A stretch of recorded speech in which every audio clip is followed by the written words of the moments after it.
വീഡിയോയിലേക്ക് സ്വാഗതം. അപ്പോൾ ഇന്നത്തെ വീഡിയോ എന്ന് പറയുന്നത് എന്താ പറയുക, നമ്മുടെ ലൈഫ് ഒന്ന് റീസെറ്റ് ചെയ്യാൻ വേണ്ടിയിട്ട്. അതായത് നമുക്കിപ്പോൾ ഈ ഒരു 4 മാസം കൂടെ കഴിഞ്ഞാൽ നമുക്ക് എന്തായി 2027 തുടങ്ങിയില്ലേ. അപ്പം ഏതൊരു വ്യക്തിയാണെങ്കിലും ഇപ്പോൾ ഒരു നല്ലൊരു ശീലം അല്ലെങ്കിൽ നല്ലൊരു തുടക്കം ആഗ്രഹിക്കാൻ എല്ലാവരും കാത്തിക്കും. ജനുവരി 1 കാത്തിക്കും നന്നാവാൻ വേണ്ടിയിട്ട് അല്ലേ. അപ്പോൾ ഇതുവരെ ജീവിച്ച ആ ഒരു ലൈഫ് സ്റ്റൈൽ ഉണ്ടല്ലോ, അതിൽ നിന്നൊക്കെ ചെറിയൊരു മാറ്റം വരുത്തി നമ്മുടെ കംഫർട്ട് സോൺ ഒന്ന് ബ്രേക്ക് ചെയ്തിട്ട് എന്താ പറയുക, ലൈഫിൽ ഉപകാരപ്പെടുന്ന കുറച്ച് ചേഞ്ചൊക്കെ നമുക്ക് അതിൽ വരുത്താൻ പറ്റും. അപ്പോൾ ഇതെന്തായാലും യൂസ്ഫുൾ ആയിരിക്കും നിങ്ങൾക്ക്. അപ്പോൾ ഒരു പേനയും പേപ്പറും എന്തായാലും എടുത്തേക്കുക. എന്നിട്ട് ഞാൻ ഈ പറയുന്ന കാര്യങ്ങളൊക്കെ നോട്ട് ചെയ്ത് വെച്ചോട്ടോ. ഞാൻ ഇതിനകത്തൊരു 15 പോയിന്റ് പറയുന്നുണ്ട് കേട്ടോ. അതിലും കൂടുതലുണ്ട്, പക്ഷേ ഇപ്പോൾ എന്താ പറയുക, ഒരു 15 പോയിന്റ് ഞാൻ പറഞ്ഞുതരാം. ഇത് ഞാനിപ്പോൾ ഒരു വർഷമായിട്ട് ഞാൻ ഫോളോ ചെയ്യുന്ന കാര്യങ്ങളാണ്. അതിൽ ഫസ്റ്റ് ഒരു പോയിന്റായിട്ട് ഞാൻ പറയുന്നത് ഡീക്ലട്ടർ യുവർ ഫോൺ. അതായത് നമ്മുടെ ഫോണിൽ വേണ്ടതും വേണ്ടാത്തതുമായിട്ട് ഒരുപാട് ഇമേജസ് ഉണ്ടാവും. അതായത് സ്ക്രീൻഷോട്ട്, അല്ലെങ്കിൽ നമ്മൾ പോകുന്ന വഴി വരുന്ന വഴികളിൽ എന്തെങ്കിലും നമുക്ക് ഇഷ്ടപ്പെട്ട എന്തെങ്കിലും ഒരു സംഭവങ്ങൾ കണ്ടാൽ നമ്മളത് ഫോട്ടോ എടുത്ത് വെക്കും. ഞാൻ അങ്ങനെ ഒരാളാട്ടോ. പോകുന്നേയും വരുന്നേയും വഴിയിലൊക്കെ ചിലപ്പോൾ വല്ല കാടാ പോകുക എന്തെങ്കിലും ആയിരിക്കും, അതൊക്കെ ഉണ്ടാവും എൻ്റെ ഫോണിനകത്ത്. ഗാലറി ഫുൾ ടൈം ഫുള്ളായിരിക്കും. അപ്പോൾ അങ്ങനെ എന്ത് ചെയ്യാം, അങ്ങനെ വേണ്ടാണ്ട് നമുക്ക് ഉപകാരപ്പെടില്ല എന്നുള്ള ഇമേജസ് ഒക്കെ നമ്മുടെ ഫോണിലുണ്ടെങ്കിൽ അതൊക്കെ ഡിലീറ്റ് ചെയ്ത് കളയാം. രണ്ടാമത്തെ പോയിന്റ് എന്ന് പറയുന്നത് ഡീക്ലട്ടർ യുവർ ഹോം ഷെൽഫ്. അതായത് നമ്മുടെ വീട്ടിലുള്ള ഓരോ ഷെൽഫും നമ്മൾ ഓരോന്നും തുറക്കുക. എന്നിട്ട് നമുക്ക് വേണ്ടതും വേണ്ടാത്തതുമായിട്ടുള്ള ഒരുപാട് സാധനങ്ങളുണ്ടാവും. കാലങ്ങളായിട്ട് വേണ്ടാണ്ട് വെറുതെ വെച്ചിരിക്കുന്ന പിന്നെ ഉപകാരപ്പെടും അങ്ങനെ വെച്ചേക്കുന്ന കുറേ ഐറ്റംസ് ഉണ്ട്. ചിലപ്പോൾ അത് പൊടി പിടിച്ച് നാശമായി പണ്ടാരടങ്ങിയിരിക്കുമായിരിക്കും, എന്നാലും അത് നമ്മളവിടെ വെക്കും. എന്താണ്, പിന്നെ എടുത്ത് കളയാം. ഉപകാരമില്ലെങ്കിൽ പിന്നെ എടുത്ത് കളയാന്ന് പറഞ്ഞിട്ട് അവിടെ വയ്ക്കും. അങ്ങനത്തെ ഐറ്റംസ് ഒക്കെ ഒഴിവാക്കിയോ. നമുക്ക് ഉപകാരപ്പെടുമ്പോൾ നമുക്ക് അതിലേക്ക് എത്താനുള്ള വഴി അപ്പം ഉണ്ടാവും. ലൈഫുകളിലൊക്കെ വേണ്ടാണ്ട് നിൽക്കുന്ന സാധനങ്ങളൊക്കെ ഒഴിവാക്കുക. എന്നിട്ടൊന്ന് അതിനെ കുറച്ച് ശ്വാസം വിടാനുള്ളൊരു ഗ്യാപ്പ് കൊടുക്കുക. മൂന്നാമത്തെ പോയിന്റ് എന്ന് പറയുന്നത് ഓർഗനൈസ് യുവർ വർക്ക് പ്ലേസ്. നമ്മളിപ്പം പുറത്ത് പോയി ജോലി ചെയ്യുന്നവരാണെങ്കിലും വീട്ടിലിരുന്ന് ജോലി ചെയ്യുന്നവരാണെങ്കിലും നമുക്കൊരു വർക്ക് പ്ലേസ് ഉണ്ടാവുമല്ലോ, അത് നമ്മൾ ഒന്ന് റീസെറ്റ് ചെയ്ത് വെക്കുക. അതായത് അവിടെ ഉണ്ടാവും ഒരുപാട് അൺവാണ്ടഡ് ആയിട്ടുള്ള ഐറ്റംസ് ഒക്കെ, അതൊന്ന് മാറ്റുക. എന്നിട്ട് നമുക്ക് പുതിയതായിട്ട് എന്തെങ്കിലും അതിലേക്ക് ഇൻക്ലൂഡ് ചെയ്യണം നോക്കുക, അതൊക്കെ ഒന്ന് സെറ്റ് ചെയ്ത് വെക്കുക. അങ്ങനെ ഒരു എന്താ പറയുക, ഒരു റീഫ്രഷിങ് ആയിട്ടുള്ള ഒരു മൊമെൻറ്റ് അതിന് കൊടുക്കുക. അത് പോയിന്റ് എന്ന് പറയുന്നത് റിമൂവ് 1 ടോക്സിക് ഹാബിറ്റ്. അതായത് നമുക്ക് ഫീൽ ചെയ്യുന്നൊരു ഹാബിറ്റ് ഉണ്ടാവും. ഇപ്പം നമുക്ക് തന്നെ ടോക്സിക് ആണെന്ന് തോന്നുന്നൊരു ഹാബിറ്റ് ഉണ്ടാവില്ലേ, അതെന്താണെന്ന് നിങ്ങൾ ആദ്യം ഫൈൻഡ് ചെയ്തിട്ട് അത് ഒഴിവാക്കുക. അങ്ങനെ ടോക്സിക് എന്ന് ഉദ്ദേശിക്കുന്ന ഒരു എക്സാമ്പിൾ ഞാൻ പറയാം. ഇപ്പം നമ്മുടെ ടൈം വേസ്റ്റ് ചെയ്യുന്ന എന്തെങ്കിലും ഒരു ഹാബിറ്റ് നിങ്ങൾക്കുണ്ട്, നമ്മുടെ പൈസ കളയുന്ന എന്തെങ്കിലും ഒരു ഹാബിറ്റ് നിങ്ങളുടെ കയ്യിലുണ്ട്, എനർജി കളയുന്ന എന്തെങ്കിലും ഒരു ഹാബിറ്റ് നിങ്ങളുടെ കയ്യിലുണ്ടെങ്കിൽ അത് ഒന്ന് ഒഴിവാക്കുക. 5ാമത്തെ പോയിന്റ് എന്ന് പറയുന്നത് ആഡ് 1 പവർഫുൾ ഹാബിറ്റ്. അതായത് നമ്മളെ ജീവിതത്തിൽ എന്തെങ്കിലും ഒരു ടോക്സിക് ആയിട്ടുള്ളൊരു ഹാബിറ്റ് നമ്മൾ റിമൂവ് ചെയ്യുമ്പോൾ പകരം എന്ത് ചെയ്യുക, നമ്മുടെ ലൈഫിൽ ഹെൽപ്ഫുൾ ആവുന്ന ഒരു ഹാബിറ്റ് എന്ത് ചെയ്യുക, ആഡ് ചെയ്യുക. എക്സാമ്പിൾ ഇപ്പോൾ ഒരു ഏറ്റവും ചെറിയ എക്സാമ്പിൾ പറയുകയാണെങ്കിൽ വെള്ളം കുടിക്കുന്ന ഒരു ഹാബിറ്റ്. അത് പറയാൻ സിമ്പിളാണ്, കേൾക്കാൻ സിമ്പിളാണ്, പക്ഷെ ചെയ്യാൻ ഭയങ്കര ടഫാണ്.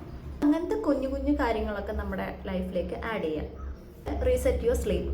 അതായത് നമുക്കിപ്പോൾ ലൈഫിലൊരു ഗോൾ ഉണ്ടെങ്കിൽ അതിലേക്ക് ഏറ്റവും കൂടുതൽ പ്രധാനപ്പെട്ട എന്താണ്, നമ്മുടെ ഉറക്കമാണ്. നമ്മുടെ ഉറക്കം ശരിയായില്ലെങ്കിൽ നമ്മൾ വിചാരിക്കുന്ന കാര്യങ്ങളൊന്നും നടക്കാൻ പോകുന്നില്ല. സോ നല്ല രീതിയിൽ തന്നെ ഒരു ഇമ്പോർട്ടൻസ് നമുക്ക് ഉറക്കത്തിന് കൊടുക്കുക. അതായത് നമ്മൾ വൈകി ഉറങ്ങുന്ന ഒരാളാണെങ്കിൽ അതിൻ്റെ ടൈമൊക്കെ ഒന്ന് സെറ്റ് ചെയ്തിട്ട് ഇത്ര ടൈം മുന്നേ എന്തായാലും കിടന്ന് ഉറങ്ങണം. അതുപോലെ എണീക്കുമ്പം രാവിലെ എണീക്കാൻ പറ്റുന്ന രീതിയിലൊക്കെ കിടന്നുറങ്ങണം. അങ്ങനെയൊക്കെ നമ്മളെ സ്ലീപ്പും കൂടെ ഒന്ന് സെറ്റ് ചെയ്ത് വയ്ക്കുക. അടുത്ത പോയിന്റ് എന്ന് പറയുന്നത് റിമൂവ് അൺവാണ്ടഡ് പീപ്പിൾ. അതായത് നമ്മുടെ ജീവിതത്തിൽ വേണ്ടാത്ത കുറേ ആൾക്കാരുണ്ടാവും. കാരണം നമുക്ക് പ്രത്യേകിച്ച് ഉപകാരമൊന്നുമില്ല അവരെ കൊണ്ട്, ഉപദ്രവം മാത്രമേ ഉണ്ടാവുള്ളൂ. പക്ഷെ നമ്മളിങ്ങനെ അവരെന്ത് ചെയ്യും, പിന്നെയും നമ്മുടെ ലൈഫിൻ്റെ ഒരു ഭാഗമായിട്ട് അവരെ കൊണ്ട് നടക്കും. അങ്ങനെയുള്ള ആൾക്കാരെ ഇപ്പോൾ അറ്റ്ലീസ്റ്റ് ഒരാളെങ്കിലും നിങ്ങളുടെ ജീവിതത്തിൽ നിന്ന് ഒഴിവാക്കിയിട്ടുണ്ടെങ്കിൽ അത്രയും സമാധാനം നിങ്ങൾക്ക് കിട്ടും. ഏതെങ്കിലും ഒരു പേഴ്സൺ അവരെ നമ്മുടെ ജീവിതത്തിൽ നിന്ന് അങ്ങ് ഡിലീറ്റ് ചെയ്ത് കളയാം. നെക്സ്റ്റ് പോയിന്റ് എന്ന് പറയുന്നത് റീകണക്ട് വിത്ത് 1 ഗുഡ് ഫ്രണ്ട്. അതായത് നമുക്ക് കോണ്ടാക്റ്റ് ഒന്നും ഉണ്ടാവില്ല, പ്രത്യേകിച്ച് വിളിക്കുക പറയുക അങ്ങനെ ഒന്നും ഉണ്ടാവില്ല. പക്ഷെ നമുക്കൊരാവശ്യം വന്നാൽ അവർ എവിടെയാണെങ്കിലും ഓടിയെത്തും. അങ്ങനെ ജീവിതത്തിൽ കിട്ടുന്ന കുറച്ച് പേരുണ്ട്. അവരുമായിട്ട് നമ്മളെന്നും കണക്ഷൻ മുന്നോട്ട് കൊണ്ടുപോവുക. അതായത് നമുക്ക് ഇപ്പം എന്തെങ്കിലും ഒരു നമ്മുടെ ഡെയിലി ലൈഫിൽ ചിലപ്പോൾ അവരുമായിട്ട് സംസാരിക്കുന്നുണ്ടാവില്ല, ചിലപ്പോൾ ദൂരെയായിരിക്കും, വിളിക്കലോ പറയലോ ഒന്നും ഉണ്ടാവില്ല, അറ്റ്ലീസ്റ്റ് ഒരു കോൾ പോലും ചെയ്യുന്നുണ്ടാവില്ല. ഏതെങ്കിലും കാലത്ത് വിളിച്ച് പക്ഷേ നമുക്കൊരാവശ്യം വന്നാൽ എത്ര തിരക്കാണെങ്കിലും ഏത് സാഹചര്യത്തിലാണെങ്കിലും അവർ നമ്മളടുത്ത് ഓടിയെത്തുക, അല്ലെങ്കിൽ വിളിച്ച് നമ്മളോട് 2 വാക്ക് സമാധാനത്തിൽ സംസാരിക്കാൻ ഒരാളുണ്ടെങ്കിൽ അവരുമായിട്ടുള്ള കണക്ഷൻ നമ്മൾ ഒരിക്കലും വിട്ടുകളയരുത്.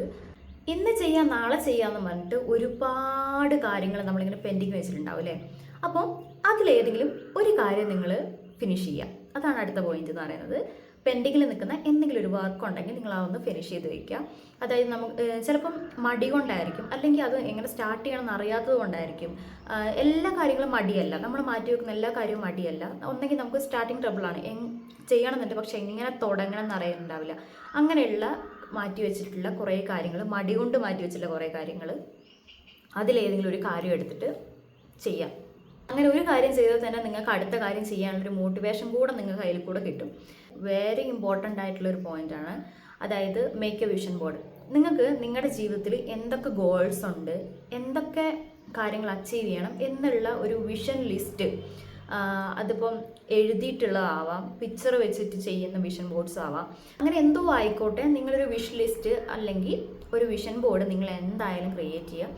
കാരണം നമ്മുടെ ഗോൾസ് അച്ചീവ് ചെയ്യാൻ വേണ്ടിയിട്ട് 90% നമ്മളെ ഹെൽപ്പ് ചെയ്യുന്നൊരു കാര്യമാണ്, 90% ഹെൽപ്പ് ചെയ്യുന്നൊരു കാര്യമാണ് ഈ വിഷൻ ബോർഡ് എന്ന് പറയുന്നത്. കാരണം വിഷൻ ബോർഡ് ഉണ്ടാക്കിക്കൊണ്ട് നമ്മുടെ സ്വപ്നങ്ങളെല്ലാം നടക്കും എന്നല്ല, ഒരു വിഷൻ ബോർഡ് ഉണ്ടാക്കി നമ്മളതിനെ ഡെയിലി കാണുവാണെങ്കിൽ നമ്മുടെ സ്വപ്നങ്ങളിലേക്കുള്ള ഒരു ചുവടെങ്കിലും നമുക്ക് ഡെയിലി എടുത്ത് വയ്ക്കാൻ പറ്റും. അങ്ങനെ നമുക്ക് നമ്മുടെ സ്വപ്നങ്ങളിലേക്കുള്ള അകലം കുറഞ്ഞ് നമുക്ക് വേണ്ടതെല്ലാം നേടിയെടുക്കാൻ പറ്റും. അപ്പോൾ വിഷൻ ബോർഡ് ക്രിയേറ്റ് ചെയ്തവരാണെങ്കിൽ ഒരു ഗോൾ സെറ്റ് ചെയ്ത് വിഷൻ ബോർഡൊക്കെ ക്രിയേറ്റ് ചെയ്താൽ അടിപൊളിയായിരിക്കും കേട്ടോ.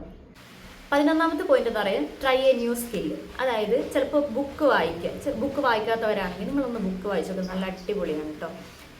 ബുക്ക് വായിക്കുക, പെയിൻറ്റിങ്, ഡ്രോയിങ്, പാട്ട്, അല്ലെങ്കിൽ എക്സസൈസ്, യോഗ, അങ്ങനത്തെ എന്തെങ്കിലുമൊക്കെ ഒരു പുതിയ സ്കില്ല് നിങ്ങൾ സ്റ്റാർട്ട് ചെയ്യുക. ഒരു പരിധി വരെ നമ്മുടെ ലൈഫിൽ ബോറടി മാറ്റാൻ അത് സഹായിക്കും കേട്ടോ. 12ാമത്തെ പോയിന്റ് എനിക്ക് ഏറ്റവും ഇഷ്ടപ്പെട്ടൊരു പോയിന്റ് കേട്ടോ. കാരണം നമ്മൾ ആരും ചെയ്യാത്തൊരു കാര്യമാണ്, നമ്മളെ തന്നെ അപ്രിഷ്യേറ്റ് ചെയ്യില്ല എന്നുള്ളത് കാര്യം കേട്ടോ. നമ്മൾ ചെയ്യുന്ന ചെറിയ കാര്യത്തിന് വേറൊരാൾ നമ്മൾ അഭിനന്ദിക്കുമ്പോൾ ഭയങ്കര സന്തോഷം. അതുപോലെ തന്നെ നമ്മളെ തന്നെ അഭിനന്ദിച്ചാലും സെൽഫ് സാറ്റിസ്ഫാക്ഷൻ കിട്ടും. അതായത് നമ്മളിപ്പോൾ ചെറിയൊരു കാര്യം ചെയ്താൽ നമ്മൾ തന്നെ നമുക്ക് ആദ്യം ഒരു അഭിനന്ദനം കൊടുക്കുക. അത് നല്ലൊരു ഹാബിറ്റാട്ടോ. കാരണം നമുക്ക് നമ്മളെ തന്നെ ഒന്ന് ബിൽഡ് ചെയ്ത് കൊണ്ടുവരാനൊക്കെ ഈ ഒരു സംഭവം ഒരുപാട് ഹെൽപ്ഫുള്ളാവും. Reset your bedroom. ഭയങ്കര ഓവർ ബഡ്ജറ്റ് ഒന്നും വെച്ചിട്ടല്ല, നമുക്ക് അഫോർഡബിൾ ആയിട്ടുള്ള രീതിയിലൊക്കെ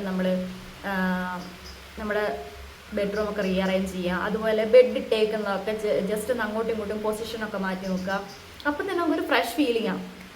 എല്ലാം വെച്ച സ്ഥലത്ത് തന്നെ വെച്ച് വരുമ്പോൾ നമുക്കൊരു എല്ലാം പഴയതുപോലെ ആകുമ്പോൾ നമുക്ക് പ്രത്യേകിച്ച് ഒരു ഇൻട്രസ്റ്റ് ഒന്നും ഉണ്ടാവില്ല നമ്മുടെ റൂം കാണാനോ അങ്ങനെയാണെങ്കിലും ഒക്കെ.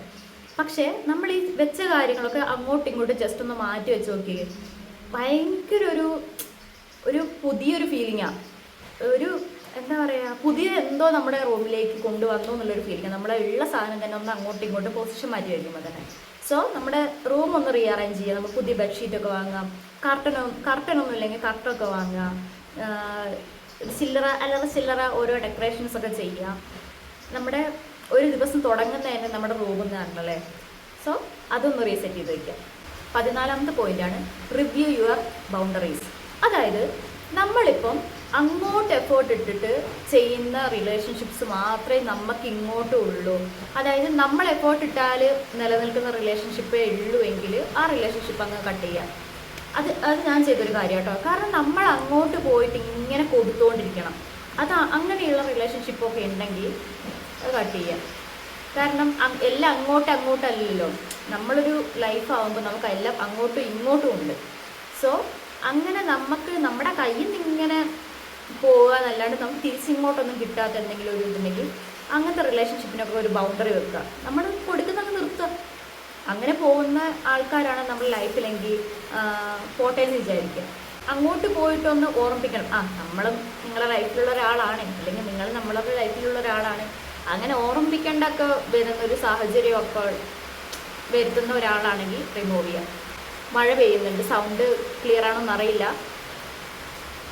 എന്താണെന്ന് വെച്ചാൽ ചില ബന്ധങ്ങൾ നമ്മളെ വളർത്തും, അതുപോലെ ചില ബന്ധങ്ങൾ നമ്മളെ തളർത്തും. സോ അങ്ങനെയുള്ള ബന്ധങ്ങൾ എന്തൊക്കെയാണ് നിങ്ങൾ തന്നെ ഐഡൻറ്റിഫൈ ചെയ്യുക, എന്നിട്ട് അതിനൊക്കെ ഒരു ബൗണ്ടറി വെക്കുക. 15ാമത്തെ പോയിന്റ് എന്ന് പറയുന്നത് ഒരു സ്മോൾ സേവിങ്സ് നിങ്ങൾ തുടങ്ങാം. ഇപ്പോൾ വർക്ക് ചെയ്യുന്നവരാണെങ്കിൽ എന്തായാലും ഡെയിലി ഒരു 10 രൂപയെങ്കിലും സേവ് ചെയ്യാൻ പറ്റുന്ന ഒരാളാണെങ്കിൽ അങ്ങനെ സേവ് ചെയ്ത് വെക്കുക. ഇനി അങ്ങനെയല്ല, ജോലിയൊന്നും ചെയ്യുന്നില്ല പക്ഷെ നിങ്ങളുടെ കയ്യിലൊരു പൈസ വരുന്നുണ്ട് എന്നുണ്ടെങ്കിൽ അത് കുറച്ചെങ്കിലും എടുത്ത് സേവ് ചെയ്ത് വെക്കുക. കാരണം പിന്നീട് നമുക്കൊരാവശ്യം വരുമ്പം ഒരാളുടെ മുമ്പിൽ കൈ നീട്ടേണ്ട ഒരാവശ്യം വരില്ല. അപ്പോൾ അതായത് നമുക്ക് സെൽഫ് ഇൻഡിപെൻഡൻ്റ് ആവുക എന്നുള്ളത് എല്ലാവരെ കൊണ്ടും ചിലപ്പോൾ സാധിക്കാറില്ല. ചിലപ്പോൾ അവരുടെ ജീവിത രീതി കൊണ്ട് ചിലപ്പോൾ സാധിക്കാത്തവരുണ്ട്. സോ ചെറിയൊരു അപ്പോൾ ഇന്നത്തെ വീഡിയോ എന്ന് പറയുന്നത് ഇതൊക്കെയാണ്. നിങ്ങൾ എന്തായാലും ഈ കാര്യങ്ങളൊക്കെ നോട്ട് ചെയ്തിട്ടൊന്ന് ചെയ്ത് നോക്കുക. പുതിയൊരു വർഷം പുതിയതായിട്ട് തന്നെ തുടങ്ങുക. അപ്പം ഓക്കെ, ബൈ.